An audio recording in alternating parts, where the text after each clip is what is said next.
वाहेगुरु जी का खालसा, वाहेगुरु जी की फतेह। क्योंकि इस फतेह में आजादी है।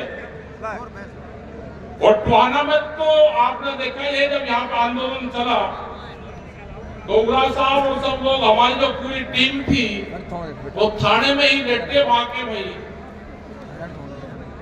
तो यहाँ से फिर जीत होगी।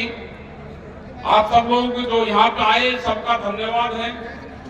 और दुख इस बात का है कि हमारे कुछ साथी जब आंदोलन में यहाँ पे आ रहे थे मीटिंग में तो वे शहीद हुए।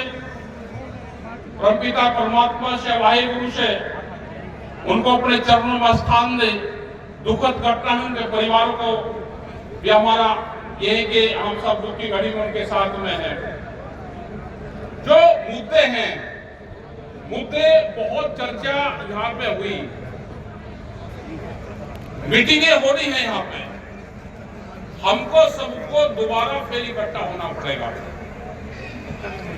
क्योंकि 4 साल पहले 22 जनवरी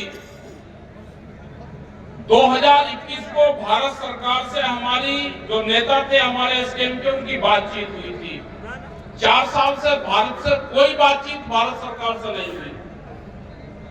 वे बहकाते रहेंगे, काम नहीं करेंगे। किसान संगठनों को मोर्चे का तोड़ने का काम सरकार करेगी। कुछ लोग उनके बहकाव में भी आएंगे। ये नहीं कि लोग हमारे बहकाव में नहीं आ रहे, बहुत लोग बहकाव में आएंगे, जत्थेबंदियों को तोड़ने का काम करेंगे, नई जत्थेबंदी खड़ी करेंगे। ये सब सरकारों की पॉलिसी है। लेकिन हमारा जो किसान मोर्चा है, संयुक्त किसान मोर्चा हमारा एक है। हमने बार बार कहा कि हमारे वही 40 जो लीडर नहीं पड़े, हमें आज भी उसी में ही आस्था है हमारी। आप इकट्ठे रहोगे तो जीत होगी।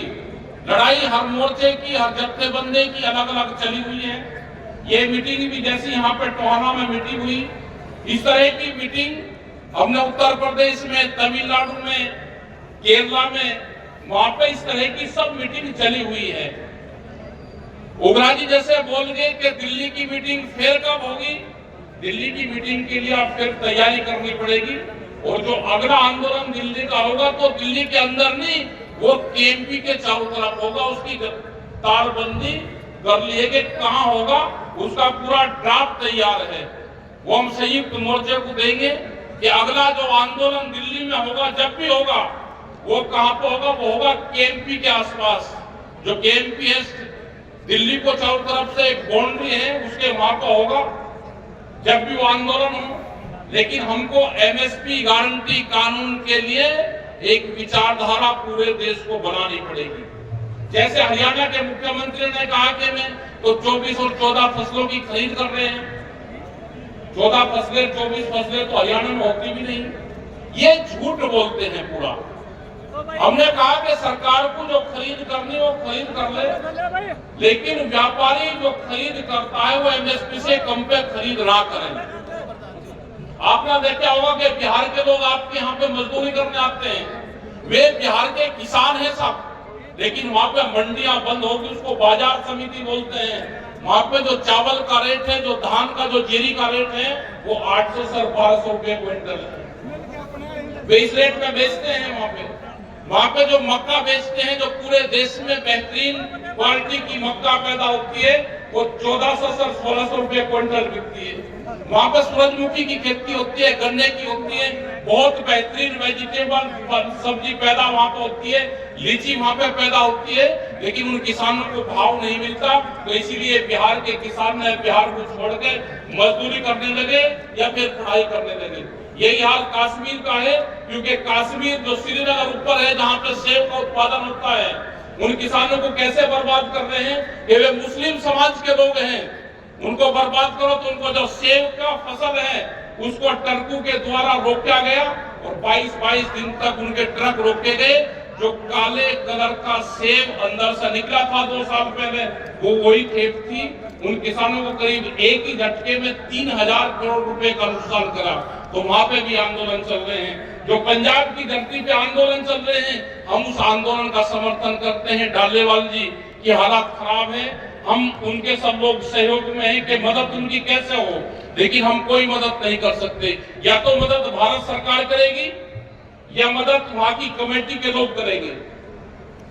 या तो भारत सरकार मदद करे, उनकी बात जो है वो मान्य तो वे अनशन खत्म करें, या उनकी कमेटी के लोग निर्णय ले। और सिख समाज है ये शहीदी से पीछे नहीं हटता। अगर डालेवाल जी को कुछ होगा तो उसकी बॉडी को भी वहां की कमेटी नहीं देगी, वो वही रखेंगे उसकी बॉडी को भी। उसके बाद में दूसरा किसान भी शहीद होगा। लेकिन ये चिंताजनक बात है। हमने संयुक्त मोर्चे ने एक 6 मेंबरी कमेटी बनाई कि उन लोगों से बातचीत करें। शायद एक बार बातचीत हुई भी है, लेकिन कोई बातचीत सिरे नहीं चढ़ी। और ये लगता है कि यह आंदोलन 14 से 15 महीने के बीच में खत्म होगा। अभी वो आंदोलन 4 से 5 महीने और चलेगा। आप अपने संगठन पे ध्यान रखो, अपने संयुक्त मोर्चे पे ऊपर ध्यान रखो। आपका संयुक्त मोर्चा मजबूत है, हताश होने की जरूरत नहीं है। उग्रा जैसे अगर संगठन साथ में है तो घबराने की बात नहीं। हमने उग्रा साहब को कहा कि जिस तरह से आप अपने संगठन आपने बनाया है, ये संगठन का हुनर जो है ये हमको भी दे दो। हमारे पास में संगठन का ये हुनर नहीं है जो आपके पास में, जिस तरह से आपकी एकजुटता है। अगर ये हुनर पूरे जत्थेबंदी में मिल जाए तो 5 दिन में इसको दिल्ली को फिर फतह हम कर सकते।